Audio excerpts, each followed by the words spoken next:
I'm about 90% sure your home network can be hacked. Like, it's not safe. Oh, you don't believe me? Let me show you. In this video, I will show you how to test your network, your home network, for vulnerabilities. Can a hacker actually hack you? The answer is probably yes. So once I prove that to you, then I will show you how to secure your network. We'll start with how to secure and harden the router you have now. In fact, I'll show you 6 things you need to do right now because you're in danger. And then we'll move on to more advanced stuff, things that you might want to purchase a new router for. I'll give you a peek into my network and what I do. So buckle your seatbelts. This video has a ton of stuff. I'm so excited. I'm going to show you nmap, how to create a Linux server in the cloud, testing your home network, show you what a SOHO is, a small office home office network. Whew, let's do it. Oh, and a huge shout out to the sponsor of this video, Boson Software. They are the official sponsor of our CCNA series here, and they by far have the best practice exam software, lab software, courseware out there. I love it. I'm using it right now every single day to study for my CCNP Encore. In fact, if you want to see that journey, I'm going live on Twitch every morning. Wake up and be my study buddy. Link below. And if you want to get Boson, you should right now if you're studying for any Cisco certification. They've got a Christmas sale going on. Use the code MARY20. You get 25% off. It's lit. Check it out. Do it now. Anyways, let's start hacking and securing our networks and go! I've had too much coffee if you can't tell. That's okay though, right? I already know exactly what your network looks like. It looks like this. You've got all your devices, cell phones, computers, tablets, Alexas, smart light bulbs, TVs, all connecting to one device, your router. This device does it all. It's your router, it's your WAP, it's your switch, it's everything, all in one. And that device with one cable connects you to the internet. And that one cable could be a coaxial cable, it could be Ethernet, doesn't matter. And that's your network. That's a typical SOHO network. Ever heard that term before? SOHO. Small office, home office. And this is obviously smaller and much more simple than what you might see at a business or an enterprise. Enterprise networks you find at a business have massive routers and switches and firewalls, and they have a ton of security features, but they still get hacked. Which begs a question. If those big companies can get hacked, is your small little dinky network safe? In most cases, no. No, it's not. Let me show you where you might be vulnerable. Here are your 4 weak areas. The first big one, straight from the internet. Can people attack you and get into your network? We'll test and find out. We'll try. By far, the scariest weak point you may have in your network are the devices that are connected to your network, the things you have in your house. Huge vulnerabilities. Number 3, your wireless. Anyone can walk by and see your wireless network and try to connect to it. Is it safe? And 4, probably the most impactful, is your connection to your business, to your company, your job. I mean, come on, most of us are working from home right now, right? How does your company have you connecting to their stuff? Is it secure? We'll talk about that. So number 1, is your network safe from the outside? Let's test it out. The first thing we have to look at is your public IP address. When you connect to the internet, your ISP or your internet service provider gives your router a public IP address. This layer 3 network address is what you use to surf the internet. It's kind of like your name, kind of like your home address. It's how websites know to communicate with you. Do you know your public IP address? If you do, put it in the comments below. No, please don't do that. It's actually very, very bad if someone finds out what your public IP address is. Let me show you. Let's actually find out what yours is real quick. Open up your web browser, and we'll navigate on over to google.com. And right here in the search bar, just type in, what is my IP address? And there it is. Again, it's very bad for someone to know your public IP address because it tells a lot about you. Don't believe me? We'll try this. The link below this search right here, you might see here, whatismyipaddress.com. I'm going to go to that, and right here in the browser, it shows me pretty close to where I live. If I zoom out there, yeah, Kansas. That's crazy. Scary, right? So if someone learns your IP address, they could get a pretty good guess of where you live. But that's not the only danger. If a hacker learns that this is your public IP address, they'll start using hacking techniques to find weaknesses in your network. You want to try some? Let's try it on your network right now. Now I'm going to show you 2 ways to do this. The first way is really easy, takes like 3 seconds. The second way is really, really nerdy and geeky and is super fun. But anyways, basic way first, easy way first. Open up your web browser and navigate to a site called pentest-tools.com. And then right here in the middle, click on Scan Your Network. What this will do is actually scan your public IP address and see if there's any open holes in your network, open ports. So go ahead and copy your IP address there, paste it in here, and I'm actually going to put another network in because my network's pretty secure. This one I know is vulnerable. I want to show you what that looks like. So go ahead and click on Scan Now. And notice right here what it says, scanning for open ports.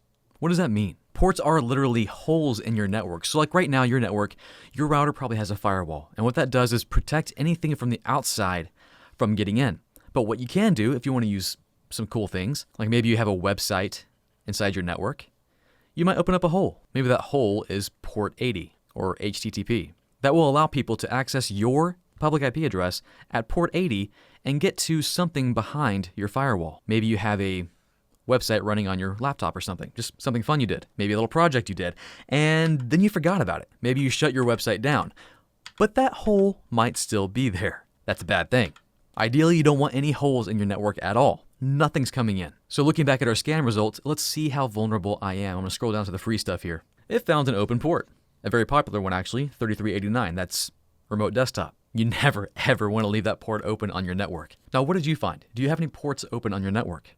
Let me know in the comments below. And it's okay to tell me that. Just don't tell me your public IP address. And I'll show you what we can do about that here in a moment. But next, I want to show you the geeky, awesome, way to search and test your network for vulnerabilities. Now, if I scroll down to the bottom of this page real quick, notice it says it was a light scan. They don't give you access to the full features, but they're actually using a free open source program called nmap to scan your network. Yeah, so it's free, open source, meaning we can use that tool ourselves. Let's do it. Now, to do that, we will need a server outside your network. So we'll need a Linux server that's not inside here. You don't want that to happen. You want to scan the outside of your network to see if there's any holes you can poke through. Now, when you heard Linux server, you may have thought, wow, hard, I can't do that. Yes, you can. It's super easy. I'll walk you through it right now, and it's free. Dude, I'm so stoked. Let's set it up right now. Let's do it. In the description, I have a link. It's to a site called linode.com. This is one of my favorite cloud service providers. I use them all the time, and if you sign up right now, you get a $100 credit to do anything you want. Now, the server we're about to create in the cloud costs $5 a month to run. If you just create one server to play with, that's 20 months of free Linux server goodness. Why would you not want that? So go ahead and sign up for that. I'm going to get logged in here to mine, and this will be so fast, trust me. So at the top right, click on Create, and click on Linode. We're using all default settings, so easy. Leave it at Debian 10 for the image. Choose your region, somewhere close to you. I'm going to choose Dallas. Scroll down to pick your size. Pick the smallest one, $5. That's what I want. And then put in the name of it. I'm hacking. And then create a password. That's it. Click on Create, and you just created a server in the cloud. Awesome. If you've never done it before, it's pretty exciting. Man. And we'll wait for that to finish cooking. You'll know it's done brewing when you see that it's running. So now let's connect to it. Right here in the browser, click on Launch Console. I want to change mine to Glish and go ahead and get logged in. Username will be root, and password will be the one that you just created. We're in. We're in a Linux computer. Nah. So first we got to install nmap. Don't worry, super easy. One command. apt install nmap-y. That's it. That's all you do, and hit enter. It's going to do it. And it's really fast. Watch. Done. That was like 15 seconds. Okay. Now to test your network for vulnerabilities, we'll enter one command. nmap. We'll do a dash lowercase s, uppercase T. This will use a TCP scan, and then put in your IP address and hit enter. Perfect time for a coffee break. It might take a moment here. The results are in. It scanned 1,000 ports. 987 of them are closed. That's good. But port 80's open. 22's open. 443. 1720, I got some holes to plug, man. Now again, this is a legit hacking tool that hackers actually use to find vulnerabilities. So you just hacked yourself, and that's really cool to say. And this tool is pretty dang powerful. We're not even scratching the surface. But let me show you one more command we can use. The command will be nmap --script, then type in vuln or vuln, and then your public IP address. And hit enter and take you a big old long coffee break. Okay, this took a minute. But it's worth it. Trust me, watch this. Why this took so long is it used a script to find vulnerabilities on your network. It searched known vulnerabilities and saw if your network was up to snuff. Mine wasn't. One attack that could cripple my little Cisco network here is Slow Loris, a DDoS attack, or DDoS. I'm vulnerable to that attack. If I scroll down, I've got a TLS vulnerability. Not good, but this is exactly what hackers will do to find vulnerabilities in your network. If they know your public IP address, they'll scan it and go, I found a vulnerability for this guy's network. This gal's network. I'm going to exploit that sucker, and then you're done. So that begs the question, how do you protect people from seeing or knowing your public IP address? The first big thing is just don't tell people your public IP address. And that might be like a duh statement, but you might accidentally show them, like maybe while you're making a video or live streaming, like maybe like you thought I just did. You're probably thinking, Chuck, you're an idiot. You just exposed your public IP address. You said not to. That's not my public IP address. I don't live in Kansas. And that leads me to one of the best ways to protect yourself, and that's use a VPN, which is what I'm using right now. I'm using NordVPN. You can use whatever VPN you want to use, but this will hide my public IP address from the internet as I'm surfing. Now, I will say this, it's not foolproof. Like, don't think if you're using a VPN, you're just completely safe on your home network. No, that's not the case at all. Because while my computer right here, my beefy computer behind me over here, it's using this VPN and has that public IP address, everything else in my network, whatever device it is still using my real public IP address. And what hackers often do is they'll use that tool nmap, And instead of scanning just one IP address like we were doing, they'll scan ranges of IP addresses. They'll literally have computers sitting there just running through these things. And they might just happen upon your IP address and find vulnerabilities, and boom, they got you. So what do you do? How do you protect yourself? You got a couple options here. Either harden or secure your router, make some config changes, or get a better router that can actually be more secure. Now, most likely your router you have now can do a good enough job to protect you. I'm going to show you real quick 6 things I would change on your router right now. You have to do this. Please do this right now. Let's do it. Now, I have no idea what router you have, but most routers are pretty similar. So first thing I would change here on this TP-Link router is make sure you have your firewall enabled. I'm going to go to Advanced, scroll down to Security, click on Firewall, and make sure this sucker is turned on, and it is. But that's not the only problem you might have. That doesn't close all ports. You can still allow ports through even with your firewall on. There's a little thing called port forwarding, and let's go make sure there's nothing coming through our firewall. So for that, I'm going to scroll up a little bit to NAT forwarding. That's what you might see on your router. I'll click on NAT forwarding and then port forwarding. Every entry you see here is one hole in your network. Port 1080, port 80, ports 21 through 45. These are being allowed. You may have done these yourself to try and get something running, like maybe you have a Plex server, right? Plex is awesome, operating on the port 32400. Go ahead and scan your network for that. See if it's open. You can do that with the command nmap, -s, capital T, and then -p for port, and put in whatever port you want to.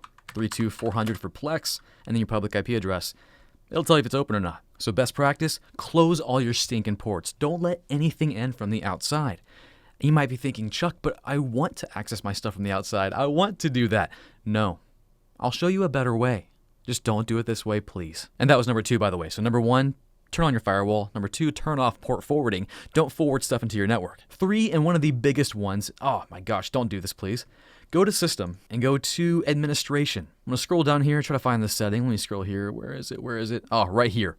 Remote Management. Turn that crap off right now. This right now allows someone from the outside, some nefarious hacker with a beard, a guy really up to no good, he's allowed to access your public IP address, whatever it is, on port 443. He'll hit this portal and have the ability to try and log in. Now, sure, he'll need a username and password. And if you change that, you might be good.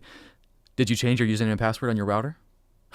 Because if you didn't, it's got default values. It might be admin. It might be admin password. It might be something else, but those things can be easily found. Oh my gosh, stop it. Don't do it. Go into your router, change your default username and password right now. That was number 4. So number 3 was disable remote management. You don't need people to manage your router from the outside. You don't need that. And change your username and password right now. Now you might be wondering, Chuck, well, why do they have remote management on the router if it's dangerous? Well, in best case scenarios, the router is safe and you can access it remotely and it's secure HTTPS. The thing is, a lot of routers have firmware, have software that's currently vulnerable, meaning that hackers could find this, get to this page, and exploit it, break into your network. Just like that. So why risk it? Just disable that feature. It's not that important to have for you. Speaking of firmware, update your dang firmware, update your software on your router. I'm going to go right here to firmware upgrade, and I'm going to upgrade to whatever upgrade I find. Done. Now, it won't be that fast. This is an emulation here. But literally before this video, I upgraded my firmware on my network, my Unify hardware. Why do you think they have upgrades? Why do you think they have one available for you?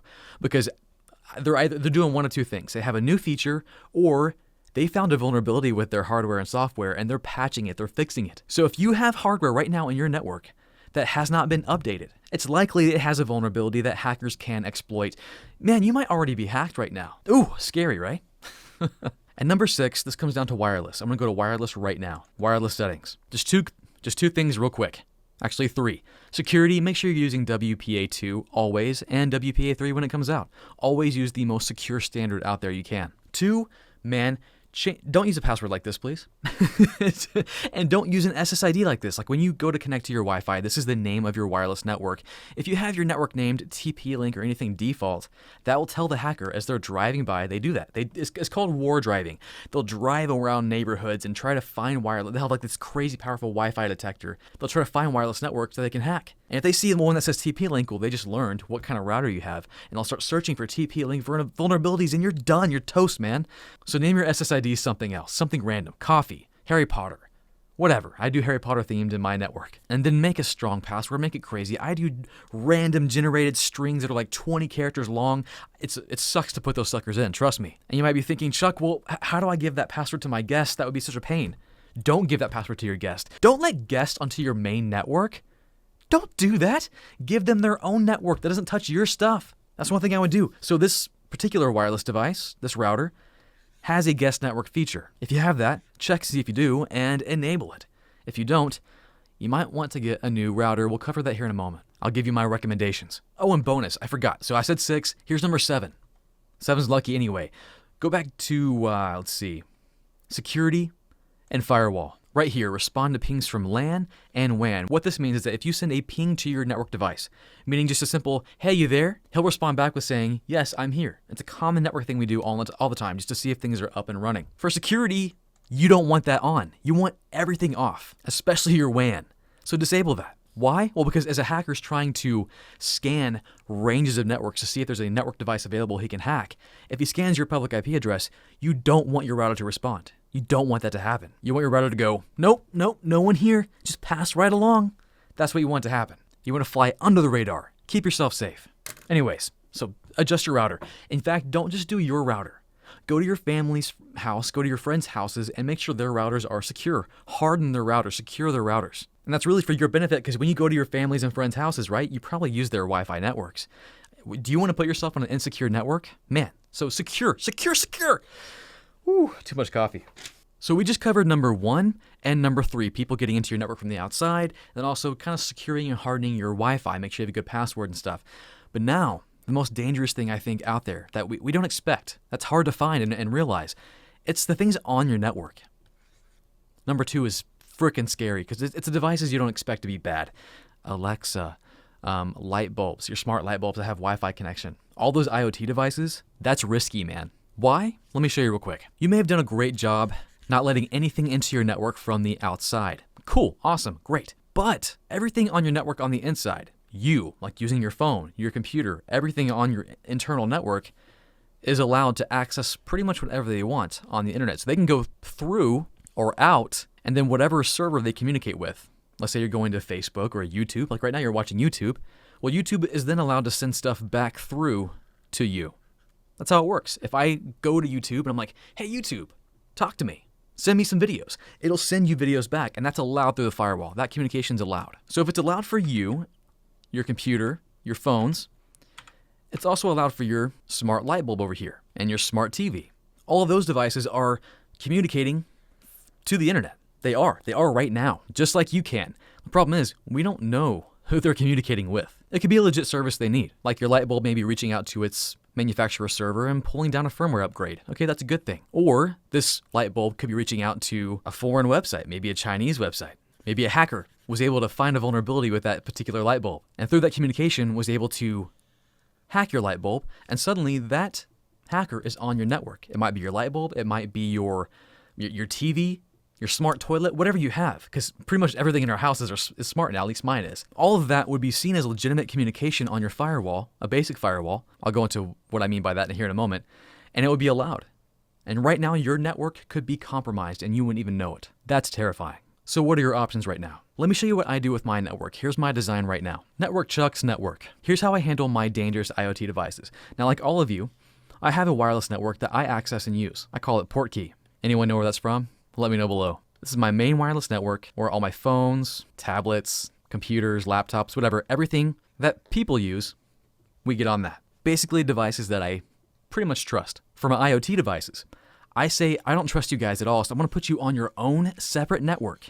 Separate from my stuff that I trust. So you can't affect me in any way. Because like on my personal network, I've got things that are important like my network attached storage, my NAS, my file systems, and all the videos I make and save. I don't want hackers to have access to any of that. And I don't want my IoT devices to have access to any of that. So I put them on their own network. And this wireless network I actually call Seeker of Truth. Anyone know where that's from? This network is separate because it's on its own VLAN, or virtual LAN virtual network. It's on VLAN 6. This one actually is on its own VLAN as well, VLAN 7. And on this one I have devices I don't trust, like Alexa and Philips Hue, my smart light bulbs. And now what makes this network special is that, again, they can't access my other network. My firewall prevents that. I also take it a step further by doing what's called client isolation or device isolation, which means Alexa can't talk to anyone else on that network. Philips Hue, those light bulbs, can't talk to anyone else on that network. Typically, you would be able to.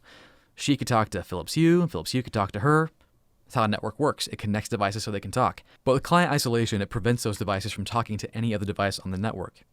You want that for your IoT devices. Golden. Now, I take it a step even further. I'm a bit paranoid. I have another network I've created, another section of isolation. I call this network Horcruxes, because you don't want to touch any of these devices. This is where I put my IoT devices that I really don't trust, like the cheap light bulbs I buy off Amazon because I don't want to pay full price for a Philips Hue bulb. So yeah, just cheap IoT devices, things that aren't name brand, that probably don't receive firmware upgrades, that are talking to servers I don't really know about. And of course, it's going to be on its own VLAN because it is a separate network. VLAN, let's just say 8. Now I'm able to do this because I have network hardware that allows for it. I'll go into what I have in a moment, but here are your options if you want to do something like this. Now that TP-Link router I was showing you and other routers like that, they can't do this. So if you want this kind of client isolation for your IoT devices and other stuff, maybe even for your guest, dude, you got to get something else. The good news is that it's not too expensive to get features like this. So here are my 3 recommendations. There is a software called DD-WRT. You can take your standard router that you have now, whether it's Linksys, Asus, Netgear. If the model is supported, you can load this custom firmware onto your router. Now, I'm going to make a video covering what models are supported and how to walk through that process and configure a network. It's going to be super fun. But for now, just know that's an option. And with that custom firmware, you can do those fun, cool things. Now, if you're studying for your CCNA, if you're a Cisco nerd, which I hope you are, then getting Cisco equipment is totally an option. Go to eBay, find some cheap routers, switches, and create your own custom network. Cisco can definitely do all that we talked about in this video. And it's what I have in my network right now. I actually have 2 separate networks, 2 separate physical manufacturers in my network. Cisco being one of them. The other one, which is what I use for my main network, and that's Ubiquiti, or you'll see it called Unify. This is kind of the prosumer option. Like it feels like you're using enterprise equipment, but it's not expensive like you might find in an enterprise. So let me show you what I'm using and what I have right now. I'll go to my portal. Now I'm a huge fan of Unify. Here's how they work. They're controller based. So basically they have a controller. This could be its own device, its own server, that will then control your network devices. You might have a router, a switch, access points. Typically on a unified network, you'll have separate devices like you might find on an enterprise network. That's why I call it prosumer. It feels more enterprise because you get more features. That's what happens when you invest in a network like this. Now, what they've done recently, and I made a video about it, and I love it so much, is they created a product called a Dream Machine. You can learn more about that at a link here. I reviewed the entire thing. Basically, it's one device that has a controller built in, a wireless access point, a switch, a firewall, the whole thing. That's amazing. You should get one. It's like $300. Same price as what you might get for a normal router, but it's infinitely better. Now for me, I have the Dream Machine Pro or the UDM Pro. The main difference here is that it's just a bit faster. And here's what I have on my network. I got the Dream Machine Pro. That's my firewall, my router, and it's also doing what's called IDS and IPS. This is crazy important if you have IoT on your network, which most of us do. I'll show you why here in a moment.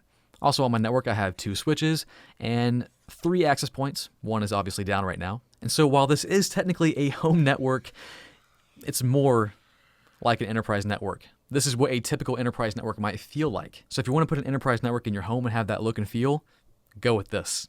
Love it. Now I want to show you one thing real quick because it came up today. And it's under threat management, my IDS IPS.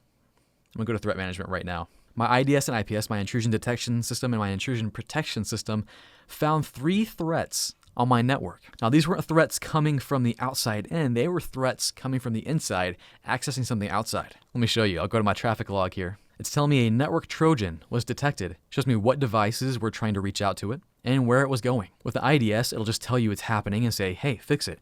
With the IPS, it'll actually do something about it. It'll detect it and protect you, block it. This stuff is what you want on your home network. You want this. Separating your IoT devices on a separate network is the first best step you should make.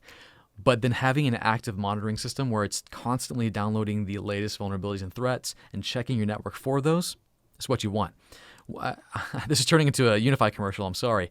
But what we did earlier when we scanned networks with nmap, this actually does it all the time. It's called endpoint scans, and it's scanning my network, identifying my devices, telling me what type of OS they have, and letting me know what open ports they have. And look at all this. It's crazy. And they'll also test and see if there's vulnerabilities. That's how it was able to see those 2 devices were having an issue. By the way, if you want to do something like this on your network, you can run nmap inside your network. You'll need Linux, obviously, but simply run the command. Let's say nmap-s lowercase s, capital T, and then your subnet. You might have 192.168.1.0 and then do /24. That'll cover it for you. Just, make sure you put in your correct subnet mask. That will tell you what ports you have. You can actually add a dash capital O, and that'll tell you what operating systems all the devices in your network have. It's pretty cool. And now lastly, I wanted to cover the connection between you and your company. You're probably working from home right now, right? And this connection right here is vital because you're accessing your company's files. You're possibly exposing your company to viruses and malware, largely on your home network. That's kind of the Wild West to your company. You are the biggest weakness to your company. Did you know that? So what do we do about that? In most cases, we don't have to do a thing. The company does take care of this. Now, the reason I'm saying this is because you might be in a situation, you might be an engineer or studying for your certification to make these kind of communications happen, to make them secure. So what do? We have to make sure this connection right here over the internet is secure. Well, VPN. VPN is how we do it. Two options for companies that we see now. One way is with remote access VPN. You're probably using this right now if you're working from home. Your laptop, computer, whatever, you have software on your computer. Maybe it's OpenVPN, maybe it's Cisco AnyConnect. In fact, let me know below what you have. Curious how many different ones are being used out in the wild right now. You'll use the software similar to any other VPN like CyberGhost or NordVPN or private internet access. You'll click it to be on, and suddenly you've got the secure tunnel to your company, which protects you from hackers seeing that traffic and protects your company too. Alternatively, instead of running software on your computer to connect you to VPN, companies might actually give you a firewall, an appliance. In fact, my mom just did this. She just started working at a financial company, and they actually gave her a firewall to put inside of her network. So it looks like this. They gave her a little small firewall. I believe it was a Sophos firewall. But from a Cisco perspective, it could be a Cisco ASA 5506. Love those. And the Cisco ASA would actually just connect to your home router, just like that. And then for your work computer, instead of connecting directly to your home router like you normally would, you would connect to the Cisco ASA, your VPN appliance. Now the ASA is doing one thing. It's maintaining a secure connection to your corporate office, to your company, at all times. Companies do this because they have more tighter control over the security of your network. They don't have to worry about your home network and all the things going on there. They put an appliance in your network, and they can ultimately control what comes into their network. So whereas the one with software on your computer, that's called remote access, this one is called site to site. Now, one last thing. We covered a lot of security in this video, and if your network isn't secure, then you have quite a bit of homework. But I promised I would touch on this, so I will right now. I'm telling you to shut down your network. Don't let anything inside. Nothing at all. But there might be things on your network that you want to access when you're away. I totally get that. Your file servers, maybe you have a Plex server that you want to watch movies and stuff on. So how do you, when you're out here with your beard and your phone, how do you get inside your network if your firewall is blocking all outside connections? VPN. So you can have your own VPN on your own home network. The good news, and like we saw with that TP-Link router, your home router might already have a VPN service or a server. You just have to enable it, right? So you go in there, you enable your VPN server, refer to your router's documentation, and then your phone can connect to that server. And that essentially allows you to connect securely to your home, and suddenly it's like your phone is on your home network. You can access everything like you normally would, which is super cool. Now, if your home router doesn't currently support that, well then see the previous point. You might need a new router. Custom firmware will definitely do it for you. DDWRT, there's Tomato, pfSense, which I'll touch on later in another video. And of course, Unify will do it. This is what I use to access my home network remotely. I use Unify. Please secure your network. Sure, maybe you haven't been attacked yet. Could happen today, could happen tomorrow. It could have already happened and you don't know. So again, the takeaway.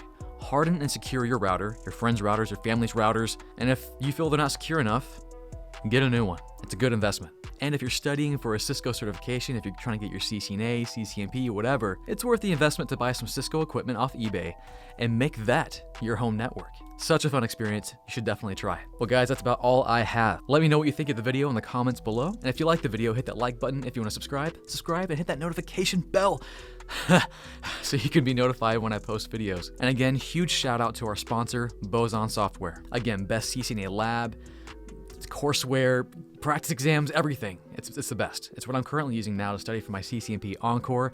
I'm actually doing a study thing right now where I'm every single morning getting on Twitch and live streaming my study process. So if you want to see that, It's not very entertaining, but if you want to wake up early and be study buddies, let's do it. So follow me on Twitch below. Yeah, that's all I have. I'll catch you guys next time.